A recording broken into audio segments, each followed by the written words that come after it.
it's definitely a challenge when compliance requirements that come from federal mandates and from Joint Commission get surfaced up through the EHR to the physician, who at the end of the day really wants to just take care of the patient. And that's the rub we are having in implementations across the country, where clinicians want to see the EHR as a product that helps them take care, and it's also seen by the federal government as a product that allows them to maintain compliance and billing requirements. And that's the challenge that we have to work through every day. I think you bring up two really good points. One is the Meaningful Use Program, which on the one hand, we all agree to the same goal. What we want to do is use electronic records to help us take better care of our patients. Some have found that the Meaningful Use Program has migrated to become more of a compliance and regulatory problem, and we're losing sight of that big goal of taking better care of our patients. The other thing I think I heard you say was that the role of the electronic record is changing. We as physicians see a certain job for the electronic record, and that job is to be a repository of clinical information so we can take better care of our patients. Unfortunately, the electronic record has taken on all kinds of new jobs. It now has a job to be part of regulatory compliance, billing, financial resource planning, strategy. All those jobs got put on the record.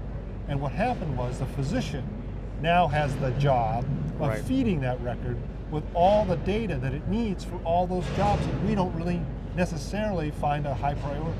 Most industries have really benefited from ERP, Enterprise Resource Planning tools, so that they can merge up all the activities of the enterprise and have visibility across the enterprise.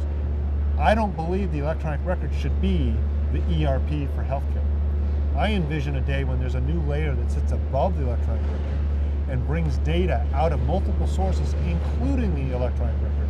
But all those ERP functions, administrative, resource planning, regulatory, administrative, those all sit in that new layer that does ERP functionality. And it'll let us get back to the original job of the electronic record, which is to help us take better care of our patients. I think that's really well said. So I'm really glad you talked about adding that extra layer above the existing electronic health record.